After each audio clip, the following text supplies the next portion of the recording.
મિત્રો, સ્વાગત છે તમારું મારી યુટ્યુબ ચેનલ સનાતન ભક્તિમાં।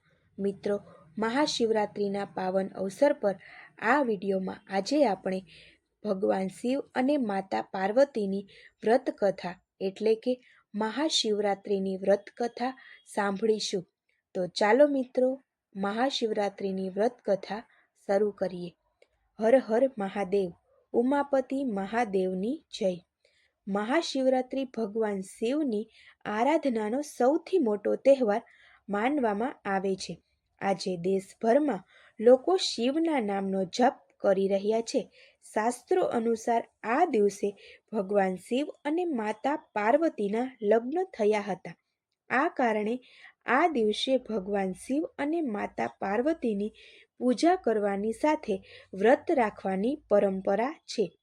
ફાગણ માસની મહાશિવરાત્રિ પર ભગવાન શિવની પૂજા કરવાથી દરેક પ્રકારના પાપોમાંથી મુક્તિ મળે છે અને સુખ સમૃદ્ધિની પ્રાપ્તિ થાય છે।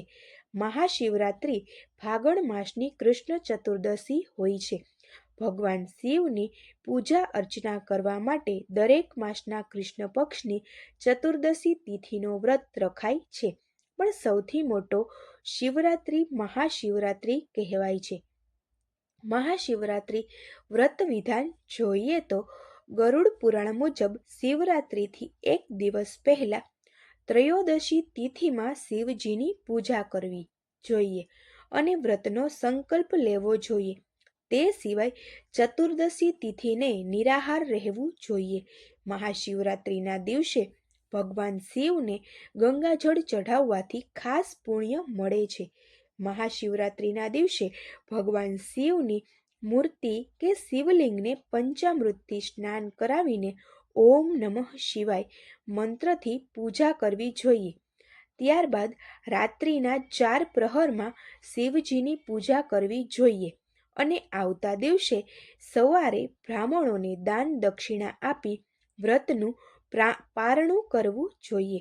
ગરુડ પુરાણ મુજબ આ દિવસે ભગવાન શિવને બિલ્વપત્રની સાથે સફેદ આકડાના ફૂલ અર્પિત કરવા જોઈએ। ભગવાન શિવને બિલ્વપત્ર અને સફેદ આકડાના ફૂલ ખૂબ જ પ્રિય છે। શિવ પુરાણ મુજબ ભગવાન શિવને રુદ્રાક્ષ, બિલ્વપત્ર, ભાંગ, શિવલિંગ અને કાશી ખૂબ પ્રિય છે।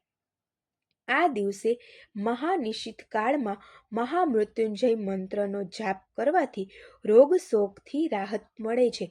કોઈ પણ વ્રત પૂરી શ્રદ્ધા રાખી કરે ત્યારે સફળ હોય છે। શિવની ઉપાસના અને વ્રત રાખવાથી શુભ ફળ મળે છે। મહાશિવરાત્રિના સિદ્ધ મુહૂર્તમાં શિવલિંગને પ્રાણ પ્રતિષ્ઠિત કરાવીને સ્થાપિત કરવાથી ધંધામાં વૃદ્ધિ અને નોકરીમાં સફળતા મળે છે। શિવરાત્રિના પ્રદોષકાળમાં સ્ફટિક શિવલિંગને શુદ્ધ ગંગાજળ, દૂધ, દહીં, ઘી, મધ અને ખાંડથી સ્નાન કરાવીને ધૂપ દીપ પ્રગટાવીને મંત્રનો જપ કરવાથી બધી મુશ્કેલીનો નાશ હોય છે।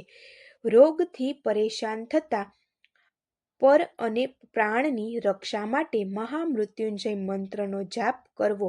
યાદ રાખો, મહામૃત્યુંજય મંત્રનો જાપ રુદ્રાક્ષની માળાથી કરવો।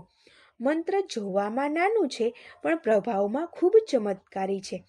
મહિલાઓ સુખ સૌભાગ્ય માટે ભગવાન શિવની પૂજા કરવા દૂધની ધારાથી અભિષેક કરતા આ મંત્રનું ઉચ્ચારણ કરવું। ઓમ નમઃ શિવાય, ઓમ ક્લીમ ઓમ। લક્ષ્મી તેમના શ્રી સ્વરૂપમાં અખંડ રૂપથી માત્ર ભગવાન શિવની કૃપાથી જ જીવનમાં પ્રકટ થઈ શકે છે। અખંડ લક્ષ્મી પ્રાપ્તિ માટે આ મંત્રની 10 માળાનો જપ કરવો। ઓમ હ્રીમ ક્લીમ એમ ઓમ। લગ્નમાં આવી રહી મુશ્કેલી દૂર કરવા માટે આ મંત્રની સાથે શિવ શક્તિની પૂજા કરવી। હે ગૌરી શંકરાર્ધાંગી યથાત્વમ શંકર પ્રિય અને મા કુરુ કલ્યાણી કાંતા સરદુર્લભામ। આ સાથે મહાશિવરાત્રિનું વ્રત કથા વિના અધૂરું છે। આવો જાણીએ મહાશિવરાત્રિના ઉપવાસની સંપૂર્ણ કથા। હર હર મહાદેવ, ઉમાપતિ મહાદેવની જય। શિવ પુરાણ અનુસાર એક ગામમાં એક શિકારી રહેતો હતો। તે પ્રાણીઓની હત્યા કરીને પોતાનો પરિવાર ચલાવતો હતો. પરંતુ તેમ છતાં પૈસાના અભાવે તેણે એક શાહુકાર પાસેથી લોન લેવી પડી. પરંતુ તે તેની લોન સમયસર ચૂકવી શક્યો ન હતો, જેના કારણે શાહુકાર ગુસ્સે થયો અને શિવરાત્રિના દિવસે શિકારીને પકડીને શિવ મઠમાં કેદ કરવામાં આવ્યો. શાહુકારના ઘરે શિવરાત્રિની પૂજા થતી હતી. શિકારી ધ્યાનમાં શિવની ધાર્મિક વાતો સાંભળતો રહ્યો. ચતુર્દશી તિથિ પર તેમણે શિવરાત્રિની કથા પણ સાંભળી હતી. શાહુકારે શિકારીને બોલાવીને લોન ચૂકવવાની વાત કરી. બીજા દિવસે આખું દેવું ચૂકવવાનું વચન આપીને શિકારીએ પોતાની જાતને તેના બંધનમાંથી મુક્ત કરી. દરરોજની જેમ શિકારી શિકાર માટે જંગલમાં ગયો, પરંતુ શાહુકારના કેદી હોવાને કારણે તે કંઈ ખાવા પીવા માટે સક્ષમ ન હતો. આવી સ્થિતિમાં તે ખૂબ જ પરેશાન હતો. શિકાર કરવા માટે તેણે તળાવના કિનારે ઊભેલા બેલપત્રના ઝાડ પર પોતાના માટે છાવણી બનાવવાનું શરૂ કર્યું. તે ઝાડ નીચે એક શિવલિંગ હતું, જે વેલાના પાંદડાઓથી ઢંકાયેલું હતું. શિકારીને એ શિવલિંગ વિશે ખબર ન હતી. પોતાનો પડાવ બનાવતી વખતે તેણે ડાળીઓ તોડી નાખી અને તે આકસ્મિક રીતે શિવલિંગ પર પડી. આ રીતે ભૂખ્યા અને તરસ્યા શિકારીએ આખો દિવસ ઉપવાસ કર્યો અને યોગાનુયોગ તેણે શિવલિંગ પર બેલપત્ર પણ અર્પણ કર્યું. રાત્રિના 1 કલાક વીતી ગયા બાદ એક ગર્ભવતી હરણ તળાવમાં પાણી પીવા પહોંચી હતી. શિકારીએ ધનુષ્ય પર તીર મૂકીને દોરો ખેંચતા જ હરણે કહ્યું, હું ગર્ભમાંથી છું, હું જલ્દી જન્મ આપીશ. તમે એક સાથે 2 જીવોને મારી નાખશો, જે યોગ્ય નથી. તેણીએ શિકારીને કહ્યું કે હું જલ્દી જ મારા બાળકને જન્મ આપીશ અને મારી જાતને તમારી સમક્ષ રજૂ કરીશ. પછી તમે મારો જીવ લઈ શકશો. આ સાંભળીને શિકારીએ તાર ઢીલો કર્યો અને હરણ ઝાડીઓમાં ગાયબ થઈ ગયું. દોરીને લહેરાવતી અને ઢીલી કરતી વખતે આકસ્મિક રીતે કેટલાક બિલ્વ પાંદડા તૂટીને શિવલિંગ પર પડ્યા. આ રીતે પ્રથમ પ્રહરની આરાધના પણ અજાણતા પૂર્ણ થઈ ગઈ. તેણે જોયું કે તરત જ તેણે ફરીથી ધનુષ્ય પર તીર મૂક્યું. ત્યારે તેને જોઈને હરણે નમ્રતાપૂર્વક વિનંતી કરી કે ઓ પારધી, હું હમણાં થોડા સમય પહેલાં જ ઋતુમાંથી નિવૃત્ત થયો છું. હું લંપટ છું. હું મારા પ્રિયતમની શોધમાં ભટકી રહ્યો છું. હું મારા પત્નીને મળીશ અને જલ્દી તમારી પાસે આવીશ. શિકારીએ હરણને પણ જવા દીધું. 2 વાર શિકાર ગુમાવ્યા પછી તે ચિંતિત બન્યો. રાત્રિનો છેલ્લો સમય પણ પસાર થઈ રહ્યો હતો. આ વખતે પણ તેમના ધનુષ્યનો સ્પર્શ થતાં શિવલિંગ પર કેટલાક બેલના પાન પડ્યા અને બીજા તબક્કાની પૂજા પણ પૂર્ણ થઈ. એટલામાં જ બીજું હરણ તેના બાળકો સાથે ત્યાંથી પસાર થયું. શિકારીએ ફરીથી તેના ધનુષ્ય પર તીર મૂક્યું અને તે તીર છોડવા જઈ રહ્યો હતો ત્યારે તે હરણે કહ્યું, હે શિકારી, હું આ બાળકોને તેમના પિતાને સોંપીને પાછો આવીશ. આ વખતે મને મારશો નહીં. શિકારી હસ્યો અને તેને કહ્યું કે શિકારને તેની સામે છોડી દો. હું આવો મૂર્ખ નથી. મેં અગાઉ પણ 2 વાર મારો શિકાર ગુમાવ્યો છે. મારા બાળકો ભૂખ્યા અને તરસ્યા હશે. જવાબ આપતા હિરણીએ કહ્યું કે જેમ તમે તમારા બાળકો પ્રત્યેના પ્રેમથી ત્રાસી રહ્યા છો, તે જ રીતે હું પણ છું. હે શિકારી, મારા પર ભરોસો કર. હું તેમને તેમના પિતા પાસે છોડી દઉં છું અને પાછા ફરવાનું વચન આપું છું. હરણનો ગરીબ અવાજ સાંભળીને શિકારીને તેના પર દયા આવી. તેણે તે હરણીને પણ ભાગી જવા દીધો. શિકારના અભાવે ભૂખ અને તરસથી પરેશાન શિકારી અજાણતા વેલાના ઝાડ પર બેઠેલા પાંદડા તોડીને નીચે ફેંકી રહ્યો હતો. જ્યારે પ્રભાત થવાનો હતો ત્યારે તેણે તે જ જગ્યાએ એક હરણ રસ્તા પર જોયું. શિકારીએ વિચાર્યું કે તે ચોક્કસપણે તેનો શિકાર કરશે.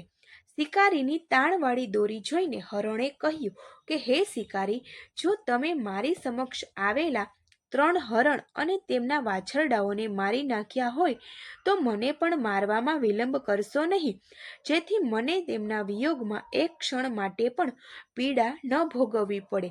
જો તમે તેમને જીવન આપ્યું છે તો મને પણ જીવનની થોડી ક્ષણો આપો. હું તેને મળીશ અને તમારી સમક્ષ મારી રજૂઆત કરીશ. હરણની વાત સાંભળતા જ આખી રાતની ઘટનાઓ શિકારી સમક્ષ ચમકી. ત્યારે હરણને આખી વાત સંભળાવી. ત્યારે હરણે કહ્યું, જેમ મારી પત્નીઓ વચન પ્રમાણે ગઈ છે તેમ મારા મૃત્યુથી તેઓ તેમના ધર્મનું પાલન કરી શકશે નહીં.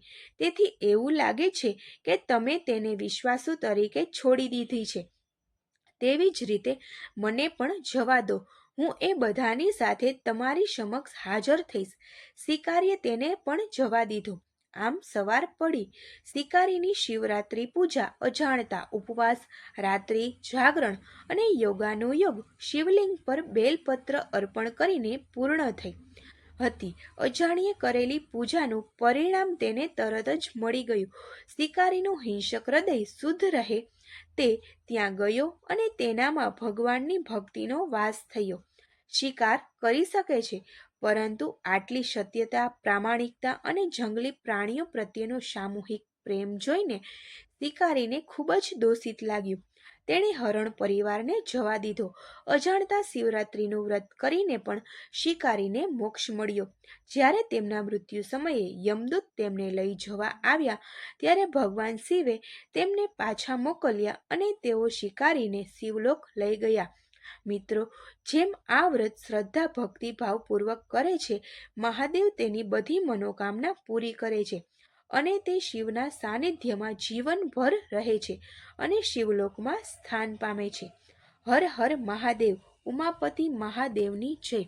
મિત્રો, જો તમને આ શિવ કથાની વ્રત કથા એટલે કે મહાશિવરાત્રિની વ્રત કથા પસંદ પડી હોય તો આ વિડીયોને લાઈક કરજો, શેર કરજો ને મારી ચેનલને સબસ્ક્રાઈબ કરજો.